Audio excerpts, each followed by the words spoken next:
그것이 다 그렇지만 신앙생활에서도 균형이 참 중요합니다. 균형. 기도만 해도 안 되고요. 우리 신앙이 잘 성장하려면 말씀만 읽어도 안 되고요. 이 두 개가 같이 가야 되는 것 같아요. 기도와 말씀이 균형을 잘 이뤄야 신앙이 전인적으로 잘 성장하는 것을 볼 수 있습니다. 왜냐하면 신앙은 자기 확신이 아니거든요. 여러분, 우리가 말씀을 모르면 이 기도도 사실 올바른 성경적인 기도를 잘 못하게 될 가능성이 많아요. 물론 성령이 이끌어 주시기도 하지만, 그렇죠? 기도는 내 뜻을 구하는 게 아니고 하나님의 뜻을 구하고 그 뜻을 알아가는 과정이고, 또 하나님을 아는 지식이 우리의 신앙을 바로 이끌어 간다는 점을 생각해 볼 때 이 기도와 균형의 그 말씀의 균형은 굉장히 중요한 것이죠. 그렇죠? 그래야 우리 신앙이 무턱대고 믿는 맹신에 빠지지도 않고 또 인격적인 신앙이 될 수 있는 것이라고 생각합니다. 자, 요즘 계속 욥기를 살펴보고 있는데요. 새벽 시간에요. 오늘 아침에는 이제 빌닷의 그 설교랄까요? 욥을 향한 그 장황한 이야기들을 살펴봤는데요. 빌닷이 아는 하나님이 어떤 분인가를 이제 욥에게 이야기하면서 충고하는 장면들을 봤었죠. 자, 빌닷이 이야기했던 하나님은 어떤 분입니까? 하나님을 아는 빌닷의 지식. 첫 번째는요, 25장 한번 가볼까요? 좀 잠깐 보고 오죠. 25장 2절로 보면 빌닷이 이렇게 말합니다. 하나님은 주권과 위엄을 가지셨고, 그러니까 하나님은 권능과 위엄이 있으신 분이라는 거죠. 그러면서 동시에 하나님은 화평의 하나님이시다. 높은 곳에서 화평을 베푸시는 분이다. 또 3절에 가보면 하나님은 우리에게 광명, 이게 빛이라고 그랬죠. 이 광명은 원문을 보니까 생명의 빛, 진리의 빛을 우리에게 비춰주시는 분이라는 거예요. 그렇죠? 그래서 이 빛이 우리에게 임해야 우리가 진리를 알게 되고 영적인 세계를 보게 되고 하나님을 알아가게 되는 것이죠. 자, 이렇게 하나님은 세 가지로 이제 빌닷이 설명하고 있는데, 자, 거기에 비해서 우리 인간은 어떤 존재인가? 6절에 보니까 빌닷이 이렇게 말합니다. 우리 인간은 어떤 존재라고요? 구더기 같은, 벌레 같은 인생이다, 이렇게 말합니다. 욥을 향해서 하는 말이잖아요. 그러니까 원래 인간은 존귀한 하나님의 형상으로 지음받았지만, 그러나 죄를 짓고 타락한 우리 인간의 모습은 그 하나님의 형상을 다 잃어버려서 의롭지도 않고 깨끗하지도 않고 온통 죄덩어리고 심지어 벌레와 같고 구더기와 같은 것이 우리 인생이다. 이게 빌닷의 주장이에요. 네가 어디 의롭냐? 네가 의로우면 어디 왜 그런 징계가 왜 왔냐? 네가 뭔가 죄가 있고 숨겨둔 죄가 있으니까 그런 거다. 하나님은 이렇게 정확한 분이다. 인간은 이런 존재다. 그러니까 너 회개해라. 이런 뜻이죠. 그렇죠? 이 말이 틀린 말은 아니죠. 그러나 이 말은요, 듣는 욥의 마음을 아프게 하는 말입니다. 사실 이런 말은 도움이 안 돼요. 우리 실존이 뭐 실제가 벌레 같고 구더기 같다는 사실을 인정하더라도 그렇다고 그럼에도 그 사람에게 그 사실을 대놓고 당신은 벌레야, 구더기야 이렇게 말한다면 그 말을 듣고 이게 뭐 좋을 사람은 아무도 없지 않겠습니까? 빌닷이 그 고난 가운데 있는 그 고통 가운데 몸부림치고는 욥을 향해서 지금 이 얘기를 쏟아놓고 있는 거예요. 여러분, 사람의 말이 굉장히 중요합니다. 같은 말을 해도요, 아가 다르고 어가 다른 것이죠. 제가 전에 크리스찬의 언어 생활을 이야기하면서 그런 이야기를 했던 적이 있는데 기억나시나 모르겠어요. 우리가 어떤 말을 할 때 여러분, 말하기 전에 꼭 생각해야 될 건 네 가지 있다고 그랬죠. 네 가지 기억나시나요? 친정필세, 혹시 기억나시나요? 친정필세. 친이 뭐죠? 친절한 말. 정이 뭐죠? 정직한 말. 필은 뭐죠? 꼭 필요한 말. 세는 뭐죠? 세우는 말. 이렇게 요 네 가지를 염두에 두셔야 돼요.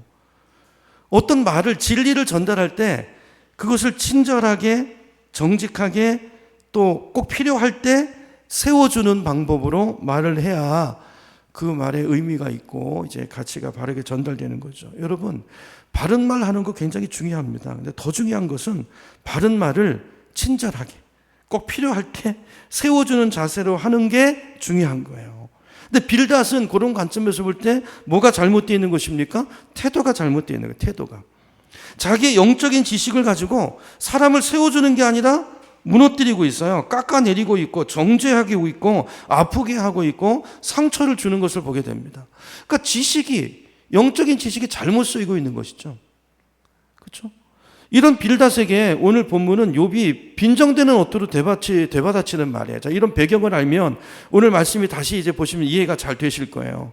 욥이 대답하여 이르되, 액센트를 이렇게 넣어야 되죠. 네가 힘없는 자를 참 잘도 도와주는구나. 이런 말이죠. 기력 없는 팔을 참 잘도 구원해 주는구나. 네가 날 위로하려고 왔어? 참 잘도 위로한다. 이런 말이죠. 지혜 없는 자를 참 잘도 가르치는구나. 네가 아는 많은 지식을 참 잘도 자랑하네. 뭐 이렇게 얘기하는 거예요. 한마디로 말하면 네가 알면 얼마나 아냐 그 말이에요. 그러면서 욥도 너 지금 지식으로 한번 해볼래? 그럼 나도 내가 알고 있는 영적 지식을 한번 말해볼게, 한번 들어볼래? 그러면서 이제 이야기하는데요. 아까 빌닷은 오전에 본 것처럼 25장 5절에서 하나님은 지극히 높은 곳인 하늘에서 통치를 펼치신다고 말했잖아요. 근데 욥은 하나님 통치가 하늘뿐 아니라 지옥에까지, 스올에까지 미친다고 이야기하고 있어요. 5절로 가봅니다. 5절에 보니까 죽은 자의 영들이 물 밑에서 떨며 물에서 사는 것들도 그러하도다. 하나님 앞에서는 스올도 벗은 몸으로 드러나며 멸망도 가림이 없습니다. 하나님 앞에 다 드러난다는 것입니다. 밝은 곳뿐만 아니라 어두운 곳까지도 하나님 앞에서는 드러나지 않는 것이 없다는 거예요. 결국 욥이 뭘 말하고 싶은 것입니까? 하나님에 대해서 너 지식, 지금 나한테 뭐 지식 가지고 얘기하는 거냐? 아는 척 그만하란 말이죠. 그 빌닷의 교만을 지적하는 것입니다. 여러분, 우리가요, 보면 참 우리가 교만해요. 인정하시나요? 그 인정 사실 안 하시는 분은 더 교만한 거예요. 참 사람 교만합니다. 자기중심적이고요. 남의 티는 잘 보는데 자기 속에 들어있는 들보를 보지 못해요. 그렇죠? 그러니까 여러분, 우리는요, 인간을 잘 몰라요. 여러분, 모릅니다. 다 자기가 경험한 범주 안에서 이럴 거라고 추측하고 사람을 다 분석하는데요. 근데 우리가 얼마나 알아요, 그 사람에 대해서. 여러분, 절대 다른 사람의 동기를 판단하지 마십시오. 우리가 다른 사람 동기를 어떻게 합니까? 그냥 드러나는 행동만 볼 뿐이에요. 동기를 판단하는 걸 하나님은 죄라고 이야기하십니다. 저 사람은 동기가 이래. 그거는 정말 교만이에요. 여러분, 우리는 인간도 모르지만 하나님은 더더욱 모릅니다. 하나님을 잘 아는 것처럼 오늘 빌닷이 얘기하지만 사실은 우리가 하나님에 대해서 요만큼 아는 거예요. 오해하는 부분이 너무 많아요. 제가 요즘 감명 깊게 읽었던 책 중에서 하나님을 오해하지 마십시오. 그러니까 김영익 목사님이 선교사님이 쓰신 책인데요. 하나님을 너무 많이 오해하고 있어요, 우리는. 여러분, 인간에 대해서도 우리는 너무 많은 오해를 가지고 있습니다. 여러분 옆에 있는 분을 잘 아십니까?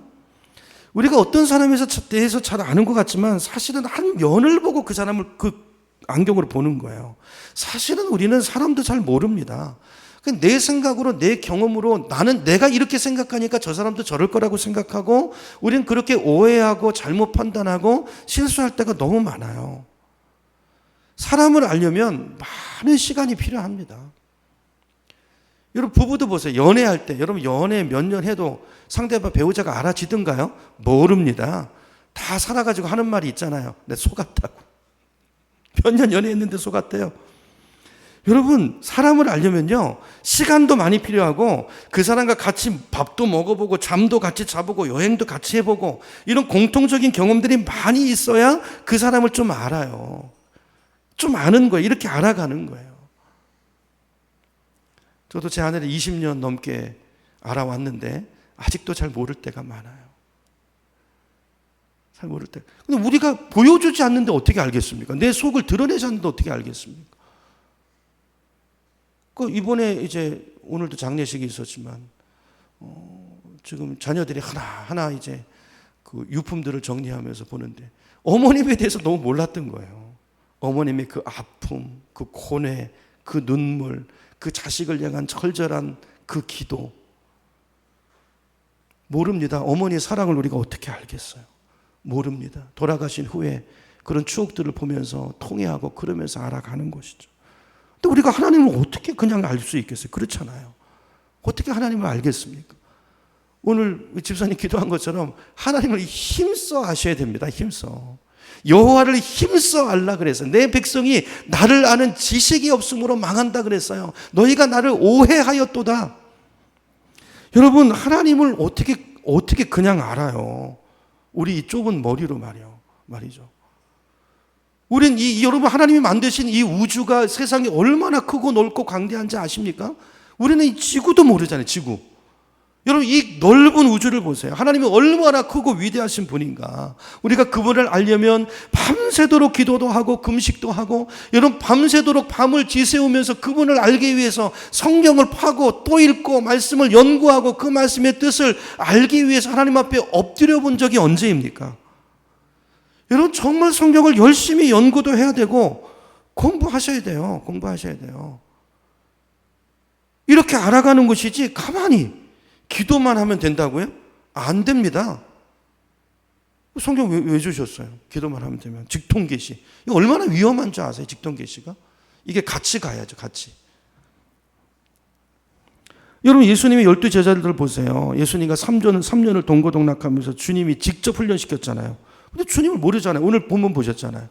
예수님 3번이나 그렇게 말씀하시고 강조해서 심각하게 내가 죽었다가 죽을 거야. 다시 살아날 거야. 그러니까 수제자라는 녀석은 와가지고 뭐 그러면 안 됩니다. 예수님을 나무라다가 사탄아 물러가라 이런 얘기 듣고 3번이나 말씀하셨는데 천사가 살아났다고 이게 영적인 눈이 가려 있으니까 모르는 거예요. 그러니까 오순절 성령을 받고 성령님과 오랫동안 동행하면서 하나님을 제자들이요 조금씩 더 깊이 알아갈 수 있는 거예요. 여러분 영성은 이렇게 자라가는 것입니다.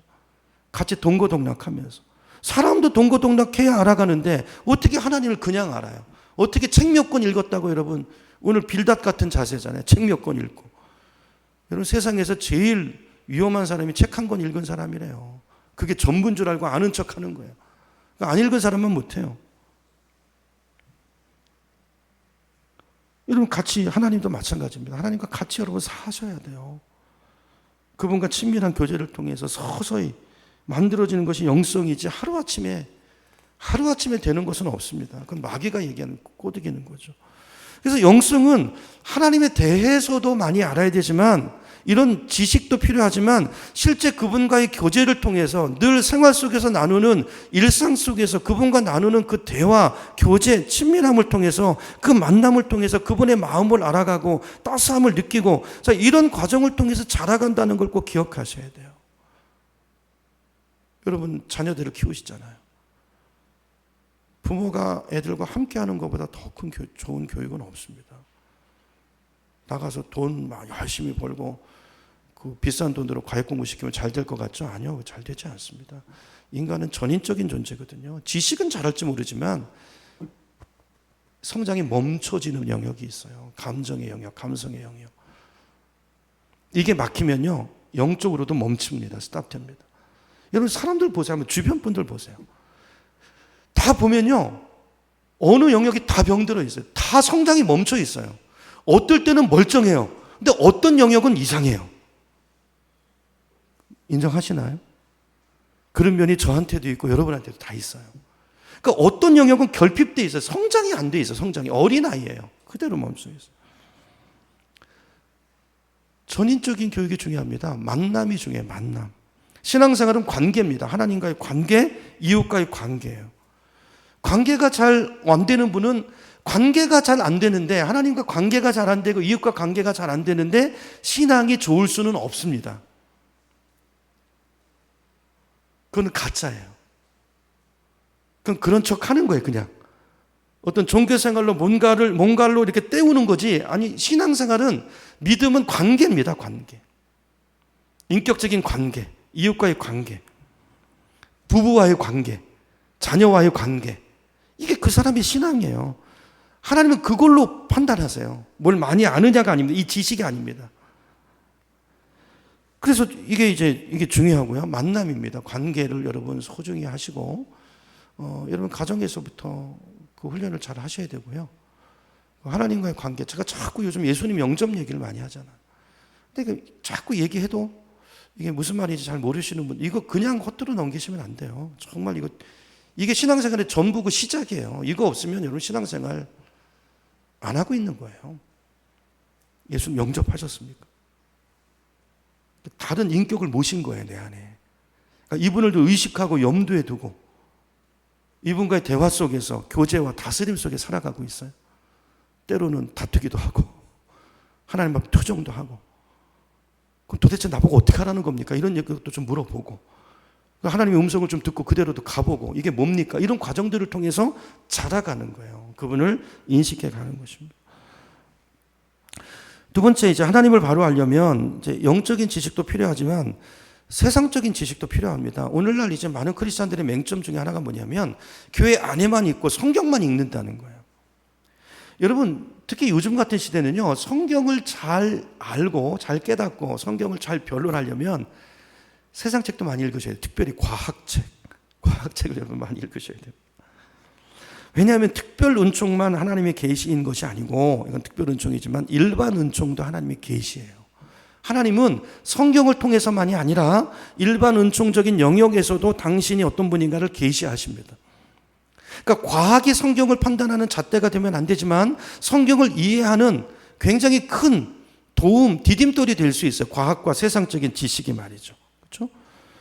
빌닷이 이제 자기 지식을 자랑했지만 오늘 7절로 가보세요. 자, 7절부터 10절 말씀을 읽어보면, 자, 욥에 비하면 빌닷의 지식은 어린아이 지식이라는 걸 알 수 있는데, 자, 7절 다시 제가 읽어볼게요. 그는 북쪽을 허공에 펴시며 땅을 아무것도 없는 곳에 매다시며 물을 빽빽한 구름에 싸시나 그 밑에 구름이 찢어지지 아니하느니라. 그는 보름달을 가리시고, 뭐 월식 이런 걸 얘기하는 것 같아요.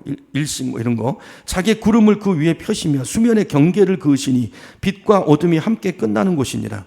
여러분, 이 욥기를 기록한 욥이 언제 때 사람이냐면요, 최소한 주전 2000년 전 사람입니다. 그러니까 족장 시대 때 아브라함, 이삭, 야곱, 그러니까 이 시대 때 사람이에요. 이 시대 때 살았던 사람이에요. 굉장히 오래전 인물이고, 요 소위 말하는 요즘 이 첨단 과학과는 전혀 상관이 없는 사람이에요. 근데 오늘 이 말씀 속에 담겨 있는 이 과학적인 천문학적인 지식은 현대인에 못지 않을 정도예요. 이 말씀을 잘 보세요. 6절부터 10절 말씀을 정리하면 하나님은 수많은 은하계를 허공에 펼쳐 놓으시고 우주 공간에 땅을 매달아 놓으셨다고 이야기합니다. 여기 그 얘기 하잖아요. 여러분, 천동설과 지동설을 들어보셨나요? 여러분, 천동설이 뭡니까? 천동설. 지구는 그대로 있고 천체인 하늘이 움직인다는 거잖아요. 지구를 중심으로 해서. 맞습니까?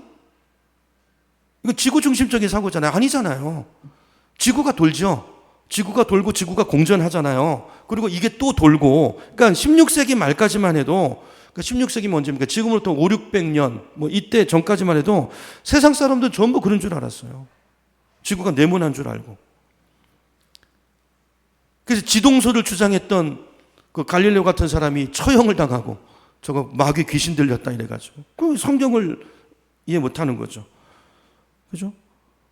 근데 욥은 벌써 그때 이야기를 하는 거예요. 하나님이 지구를 하늘에 매달아 놓고 이런 얘기들 하잖아요. 여러분, 우리가 성경만 알면 돼, 이런 생각에서 여러분 벗어나셔야 됩니다. 신문도 읽으셔야 되고, 너네 세상 속의 빛이라고 그랬어. 여기만 있으면 안 돼요. 세상 속에 들어가 세상을 이해하고 알고 그 속에서 성도로 사는 것이지, 여기끼리 모여서 우리끼리만 사는 것을 성경은 한 번도 예수님은 그런 얘기 하신 적이 없어요. 세상을 알아야 됩니다. 과학책을 읽으셔야 됩니다. 그리고 세상적인 지식을 배워나가는 것도 게을리하지 말아야 됩니다. 참된 지식은요, 우리를 겸손하게 만들어줘요. 여러분, 그 공부를 이제 안 하는 사람일수록 자기가 뭘 모르는지를 모르잖아요. 근데 공부를 많이 할수록 내가 뭘 모르는지를 알거든요. 내가 뭘 모르는지를 알아요. 사람이 왜 교만할까요? 뭘 몰라서 그래요. 제가 뭘 몰라서, 무식해서 그런 것입니다. 무식하면 용감하다고, 무식하면 교만해요. 그죠? 책 한 권 읽고 자기가 모든 걸 다 안다고 착각하는 거예요. 그러나 우리가 알면 알수록, 또 참된 지식을, 하나님을 알아가면 알아갈수록 우리는 그 앞에 엎드려질 수밖에 없어요. 여러분, 그래서 자, 여기 이제 젊으신 분들, 여러분 70 밑에는 다 젊으신 거예요. 다 젊으세요. 젊으신 분들은요, 공부하셔야 됩니다. 아니요, 80까지 공부하셔야 돼요. 저희 장인어른 여러분 지금 87세신데 83세 때 석사 하셨어요. 석사 하셨어요. 논문 써내시고 책 읽어내시고. 저희 처제도 얼마 전에 늦게 지금 석사 하겠다고 이제 박사 하려고 준비하고 있어요. 공부해야 돼요. 공부해야 됩니다. 기도만 한다고 되지 않아요. 되는 거 아니에요. 여러분 성경을 열심히 읽으셔야 되고 내 은사를 개발하기 위해서 계속 공부하셔야 되고요. 여러분 한 분야의 전문성을 가지면 다른 부분도 같이 열려요. 그렇죠? 성경도 연구하셔야 되고요. 과학서적도 읽으셔야 돼요.